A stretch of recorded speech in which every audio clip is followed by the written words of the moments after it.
수련을 하다가 여러분들이 어느 순간에 이제 막히는 순간이 있어요. 이제 그걸 벽이라고 얘기하는데, 벽을 넘는 게 되게 중요하죠. 벽을 넘으면 이제 또 다른 벽이 있는데, 그 전까지 벽을 넘었다는 데서 오는 어떤 희열이라든지 이런 느낌들이 있거든요. 그래서 수련에 정진하면서 가져오는 어떤 즐거움이라든지 이런 게 있는데, 벽을 만났을 때 이제 그것을 해결하는 가장 좋은 방법은 기본으로 돌아가는 겁니다. 가장 기본으로 돌아가는 거예요. 그래서 그 기본들, 우리가 기본적으로 알아야 되는 것들이 무엇인지 한번 되짚고 넘어가는 시간이 이번 첫 시간으로 설정을 했습니다.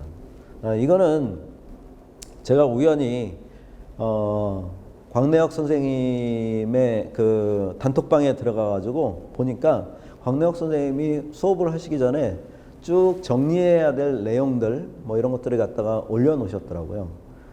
그래서 얼른 가져와 가지고 제가 여러분들한테 수업을 하려고 베껴왔습니다. 저는 뭐 광내역 선생님의 생각이라든지 내용을 베끼는데 일말의 양심의 가책도 없습니다.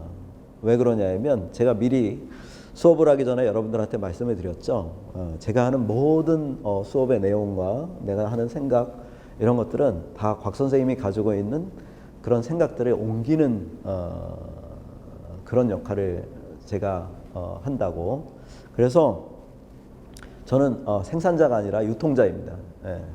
예. 저는 이제 그런 역할을 하는 것만으로도 제 삶이 의미 있다고 생각하는 사람이니까 일말에 부끄러움도 없습니다. 혹시 이제 곽 선생님 책이라든지 뭐 이런 것들을 읽으셨던 분들은 저거 다 광내역 선생님이 말씀하신 건데 함 선생님이 왜 똑같이 말씀하시지? 라고 하면 제가 조금도 부끄럽지 않습니다. 왜냐하면 그런 말씀을 갖다가 똑같은 말씀을 하시지? 똑같은 얘기를 하지? 라고 할 때마다 저는 오히려 기쁠 것 같습니다. 제가 그나마 그분을 따라하고 있다는 것 자체가 저한테는 되게 의미가 있으니까요. 이렇게 면피를 하고 넘어가겠습니다. 자, 본격적인 수련에 들어가기 전에 정리해야 할 것. 자, 첫 번째. 이제 이 부분을 제가 심도 있게 얘기하지 않았는데 곽 선생님이 잘 말씀을 하셨던 것 같아요. 자, 우리가 이제 수련을 할 때 문제가 되는 게 이제 세 가지입니다. 첫 번째 호흡, 두 번째 몸의 자세, 세 번째 생각. 그래서 호흡을 고르게 하는 것, 호흡을 조절하는 것을 우리가 조식이라고 합니다. 여기 한자가 숨쉬다라는 식자죠. 네. 조식이고 몸은 조신, 그래서 몸을 조절하는 겁니다. 그 다음에 의식, 생각을 조절하는 겁니다. 수련의 기본 요소는 이 세 가지입니다. 이 세 가지는 밀접하게 연관이 되어 있어요. 따로따로 이것이 분리가 되지 않습니다. 몸의 자세가 바르지 않으면 호흡이 거칠고, 그 다음에 그런 상태에서는 생각이 제대로 흐르지가 않아요. 혹은 생각이 제대로 흐르지 않으면 몸의 자세가 힘들어지고 호흡이 거칠어집니다. 그죠? 그 다음에 호흡이 거칠고 힘들면 나머지 두 개가 문제가 됩니다. 그래서 요 세 가지를 다 고려해야 되는데 한 가지가 제대로 되면 나머지가 따라오게 됩니다. 그래서 호흡이 거칠면 몸도 긴장이 되고 잡념이 발생할 수 있습니다. 반대로 잡념이 없으면 몸이 편안하게 이완이 되어 있고 호흡도 부드럽게 유지가 됩니다. 이 세 요소 가운데 어느 것으로 시작하더라도 나머지 두 요소가 같이 따라오게 됩니다. 그래서 같이 변화하게 되는 게 호흡과 몸과 의식입니다. 근데 여기서 이제 제일 문제가 되는 게 이제 호흡법입니다.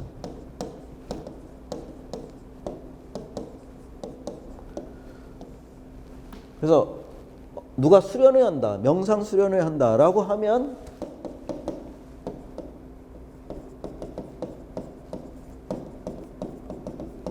호흡법과 일치시켜서 생각하는 사람들이 있어요. 이게 이제 대중적으로 가장 많이 퍼진 거죠. 그런데 여기서 이제 오해를 하는 것은 이 호흡은 보통 이제 저런 뭐 남방불교 이런데 이제 다녀온 사람들이 이제 비파사나, 윗바사나라고 해가지고 수식호흡 이런 것들을 이제 배워가지고 전파를 이제 한국에 와서 전파를 갖다가 하시는 분들이 많은데 이게 이제 우리가 명상수련이 외래에서 도입되면서 이제 일반적으로 사람들이 가지고 있는 방식입니다. 그런데 문제는 뭐냐면 이런 호흡을 통한 접근은 실제로 우리가 수련을 통해서 가야 될 궁극적인 길은 일치입니다. 그러니까 우리가 수련을 한다, 혹은 더 큰 종교적인 행위를 한다라는 것은 뭐예요? 하나를 더하는 겁니다.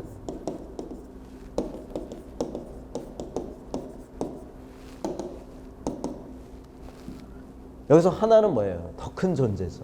하나인 존재, 우주, 신, 그죠? 이런 거고, 이 하나는 뭐예요? 나예요. 그러니까 하나에 하나를 더함으로써 뭐가 되는 거예요? 하나가 되는 겁니다. 그래서 이 하나에 하나를 더함으로써 하나가 되는 겁니다. 이걸 항등원이라고 하죠. 이게 나라면 이 나는 우리가 이제 가유라고 합니다. 가짜인 나예요. 그러니까 이 가라는 거는 항상적인 게 아닌 거죠. 나라는 실체라는 것은 끊임없이 변화하고 흐름과 맥락 속에 때때로 입자이면서 때때로 파동으로 존재하는 겁니다. 자, 그런데 이 나라는 것이 존재하기 위해서라도 우리는 내가 나라는 것이 존재하기 위해서라도 내가 발딛고 있는 작은 땅이 필요하고, 이 발딛고 있는 작은 땅이 유지되기 위해서라도 지구라는 거대한 땅이 필요하고, 지구가 유지되기 위해서는 태양계라는 거대한 메커니즘이 필요하죠. 태양계가 존재하기 위해서는 은하계라는 더 큰 메커니즘이 필요합니다. 은하계가 존재하기 위해서는 은하단이 필요하고, 은하단이 수없이 많이 모여서 우주 전체를 갖다가 이루게 됩니다. 그렇기 때문에 꽃 한 송이가 우리가 꽃이라고 얘기하는 것은 우리의 환상인 거죠. 뭐죠? 그것은 우리가 꽃이라고 하면서 그 꽃을 하나를 갖다 딱 잡아서 편의상 이름을 붙인 명사에 불과합니다. 하지만 그 꽃이 유지되기 위해서는 비도 있어야 되고, 대지도 있어야 되고, 태양도 있어야 되고, 바람도 있어야 되고, 그 하나가 존재하기 위해서 우주 전체가 필요한 거죠. 그죠? 그래서 함부로 꽃을 꽃이라고 얘기하는 순간 우리는 우리가 갖고 있는 언어라는 함정에 걸려들게 됩니다. 그러니까 그 꽃을 떠올리면서 동시에 비와 태양과 우주 전체를 갖다가 함께 느끼는 것, 보이지 않는 수많은 흐름을 함께 바라볼 수 있는 눈, 이 눈을 우리는 명상을 통해서 깨달아야 되는 거죠. 자, 그런 과정에서 본다면 이 항동원이라는 것은 우주가 되죠. 내가 나이기 위해서는 우주 전체가 필요하고, 그것을 전제했을 때 우리는 진정한 나에 이룰 수 있는 겁니다. 그래서 이게 가요라면 이게 공이죠. 공이라는 건 없다라는 게 아니라 그 전체성을 함유하고 있다라고 바라봐야 됩니다. 그러니까 나라는 것도 공을 전제로 하지 않으면 진정한 나에 이룰 수 없다. 그래서 이 두 가지, 이 두 가지를 함께 바라보는 것, 이것을 갖다가 우리는 불교에서는 중도라고 얘기를 합니다. 그런데 우리가 호흡을 함으로써 계속 나라는 신체 경계선이 계속 살아있다면 이 호흡은 결국 나를 강화하는 방식으로만 느껴지고 한정이 될 뿐이라는 겁니다. 그런 의미에서 이 호흡법은 우주호흡이에요. 결국 진정한 우주호흡을 얘기하는 건데, 우리가 호흡을 인간이 갖고 있는 신체 호흡만을 갖다가 얘기하면 폐와 심장 쪽에 경계를 만들어낼 수 있기 때문에 몸과 의식의 변화로 자연스럽게 호흡을 부드럽게 하는 방식으로 발전하기 어렵습니다. 그래서 수련할 때 가끔 이러는 분들이 있어요. 그거는 이제 한숨입니다. 그럴수록 내 신체 경계선이 더 살아날 수 있어요. 최대한 숨소리가 안 들려야지 이제 좋은 거죠. 그리고 숨을 쉴 때도 만약 숨을 쉰다면 이렇게 등 뒤로 몸을 이렇게 젖혀주면서 그 속에서 우주 전체가 같이 호흡을 한다고 생각을 하셔야 됩니다. 이게 신체 호흡이 가지고 있는 이제 문제인데, 우리가 조식이라고 얘기할 때 자꾸만 이걸 신체 호흡이라고 우리가 이것을 착각을 할 수 있어요. 그걸 조심해 주셔야 됩니다. 그래서 생각과 몸이 편안하고 바르게 간다면 호흡은 자연스럽게 따라오기 때문에 제가 수련할 때는, 여러분들하고 같이 수련할 때는 호흡을 집중적으로 수련하지 않아요. 이건 자연스럽게 따라오는 것이라고 생각하기 때문에. 그리고 신체 호흡을 계속할 때 어느 순간에 잡념이 더 많이 생길 수도 있고, 또 이 기운이 폐나 앞가슴 쪽으로 가기 때문에 여기가 이제 항진이 될 수가 있어요. 그러면 잘못하면 중간에 숨이 턱턱 막히면서 이제 계속 기운이 앞쪽으로 흘러가지고 이제 이런 걸 뭐라 그래요? 화가 날뛰게 되는 거죠. 그래서 화가 막 날뛰게 되면서 온갖 것들이 막 이제 보이게 됩니다. 이걸 뭐라 그러죠? 주화인마라고 합니다. 그래서 최대한 부작용이 없게끔 수련하려면 이런 신체 호흡을 통해서 하는 수련보다는 자연스럽게 호흡이 따라올 수 있게끔. 그런데 이제 어느 정도 수준이 되면, 일정 정도 수준이 넘어가면 그때부터는 이제 거꾸로 우주 호흡을 갖다 통해 가지고 전체를 조절할 수 있는 단계가 됩니다. 그렇게 자연스럽게 넘어가도록 유도를 하고 있습니다. 지난번에 이제 한영애 님이 어느 정도 수련이 되면 호흡을 갖다가 조심해야 될 것 같다라고, 신경을 써야 될 것 같다라고 이제 저한테 말씀을 해 주셨는데, 한편으로는 이제 걱정이 되면서 또 한편으로는 이 정도 단계까지 이제 이분은 가시고 있구나. 상당히 발전적인 경향인 것 같아요. 네, 그 말씀이 맞죠. 그런데 거기서도 염두에 둬야 되는 거는 내 신체 호흡이 아니라 우주 호흡이다. 그래서 우주와 일치가 되고 그 속에 나라는 경계가 완전히 사라졌을 때 우리는 이제 진정한 그 호흡법을 이룰 수 있다라는 걸 미리 말씀을 드립니다. 그래서 처음에 시작하는 분들은 너무 호흡에 신경을 쓰거나 거기에 이제 집중하지 않으시는 게 오히려 수련에 도움이 될 수 있습니다.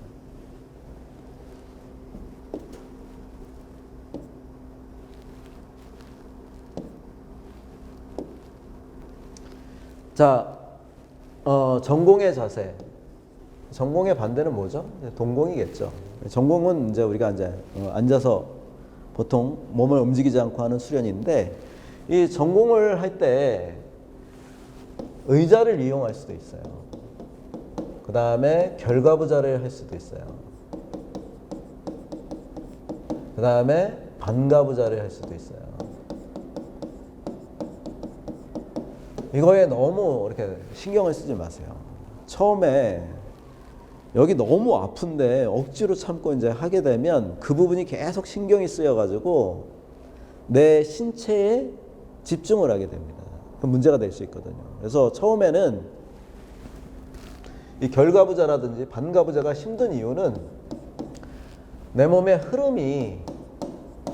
흐름이 좋지 않을 때 이런 것들이 힘들어져요. 그럴 때는 차라리 의자를 갖다가 이용해서 이제 수련을 할 수도 있는데 항상 여기 보면 조신을 하려면 먼저 바른 자세를 취해야 한다. 자, 자세를 취할 때 몸이 앞으로 이렇게 나오면 안 됩니다.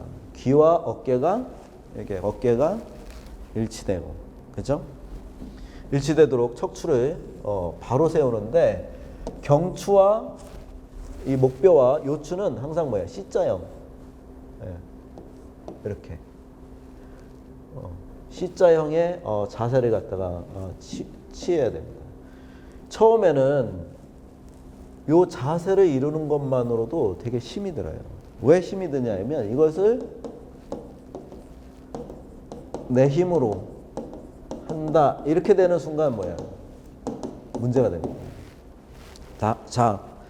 다 자세를 한번 취해 볼까요? 자, 각자 가부좌를 합니다. 네, 가부좌를 하고 제가 보여드릴게요. 의자에서 할게요. 가부좌나 반가부좌를 취합니다. 이렇게 취할 때 반가부좌를 취하게 되면 이 상태에서 이렇게 있으면 몸이 앞으로 쏠리죠. 이 상태에서 엉덩이를 뒤로 이렇게 빼줍니다. 이러면 이 허리가 이렇게 되죠. 그래서 목을 약간 뒤로 하고 턱을 살짝 잡아다닙니다.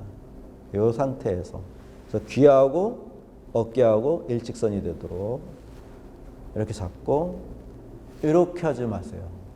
이렇게 턱을 약간 잡아다니고 그다음에 혀뿌리가 윗니 뿌리에 혀가 이 뿌리 윗니의 뿌리에 닿도록 이렇게 이게 2라면 여기 이 뿌리가 있죠. 혀가 이렇게 닿도록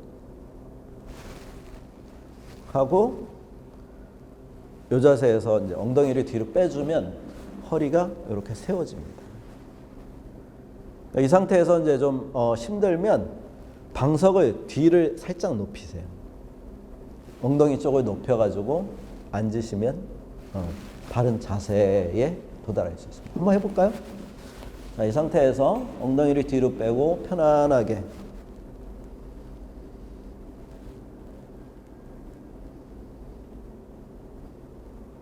자, 힘을 빼주고 내 척추가 백회 위 무한대의 우주 공간에 매달려 있다고 생각합니다. 아무런 힘도 들이지 않고 매달려 있습니다. 그 우주 공간에 나를 맡기고 천천히 미동하면서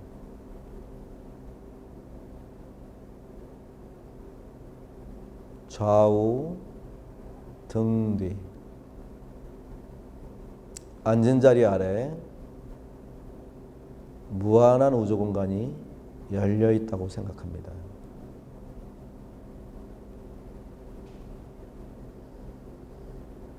내 의념을 충분히 등 뒤 무한의 우주 공간으로 옮겨주고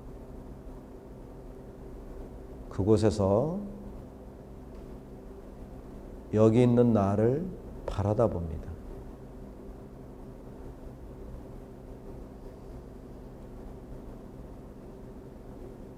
등 뒤로 몸을 젖혀주면서 미동하고 척추와 척추 뒤 골반 뒤 무한한 우주 공간이 열려 있습니다. 아무런 힘도 들이지 않고 백회 위로 앉은 자리 아래로 충분히 의념을 옮겨주고 그곳에 내가 있다고 연상해 봅니다. 이곳에 있는 내가 진짜 내가 아니라 좌우 등 뒤 위아래 사방 팔방 우주 끝에서 바라다 보고 있는 내가 진짜 나라고 생각합니다.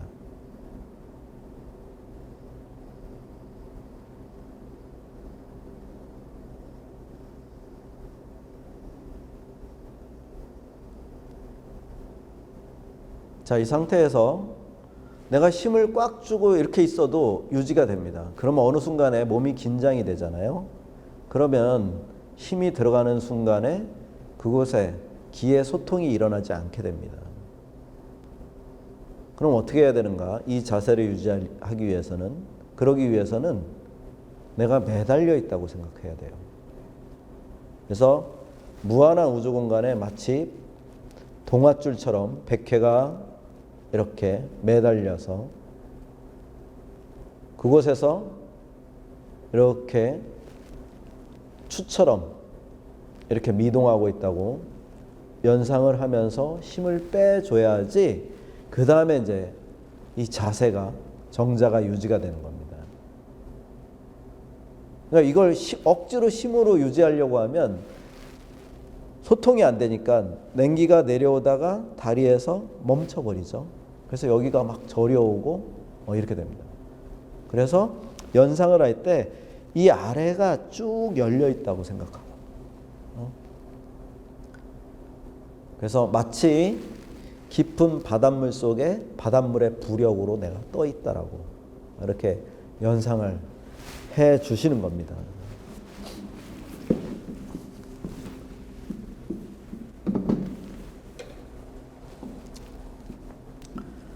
자, 그래서 C자형을 갖다가 취하는데 이게 힘을 억지로 들여서 이제 하는 게 아니라 우주에 맡기고 자세를 취하는 모습만으로도 나머지 우주가 저절로 그것을 유지하게 만들어준다고 생각을 하시는 거예요. 자, 그 다음에 제일 중요한 게 이제 척추죠. 며칠 전에 변유찬님이 그 밴드에다가 이제 자료를 올리셨잖아요. 그래서 일본 NHK에서 아마 만들었던 기억이 나는데 이제 뭐 그게 다큐멘터리로 나왔는데 인간이 이제 이 척추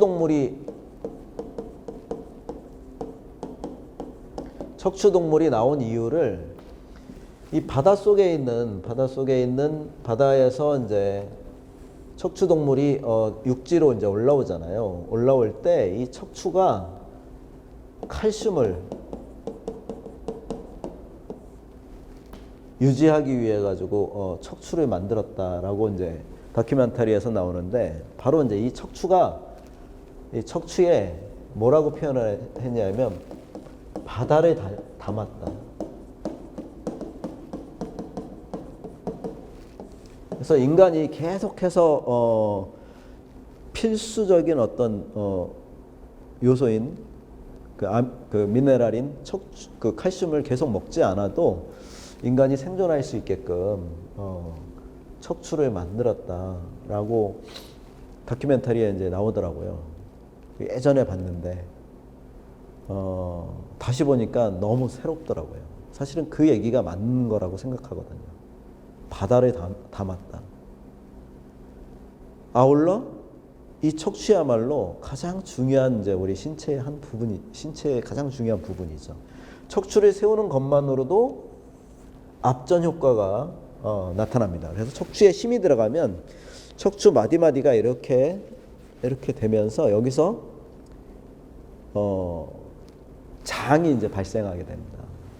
자력선 같은 것들이 발생합니다. 전기가 발생하는 거죠. 그것을 이제 압전 효과라고 하는데 기운이 이제 생성이 됩니다. 그래서 압전 효과는 압력을 받을 때 전기 에너지가 이제 발생하는 것을 의미하는데 이 척추를 바로 세우고 거기에 몸무게를 갖다가 이제 싣게 되면 팔다리를 포함해서 다른 부위에 이제 힘을 완전히 빼고 내가 척추가 우주에 매달려 있는 상태로 있다라고 이제 내맡기는데 그 상태가 유지가 되는 순간 위아래 장이 확장이 됩니다. 백회 위로 회음 아래로 확장이 돼가지고 마치 동아줄의 우주 끝에 내가 매달려 있다라고 생각하면서 그렇게 연상을 해주시면 척추를 유지하는데 훨씬 더 유리합니다.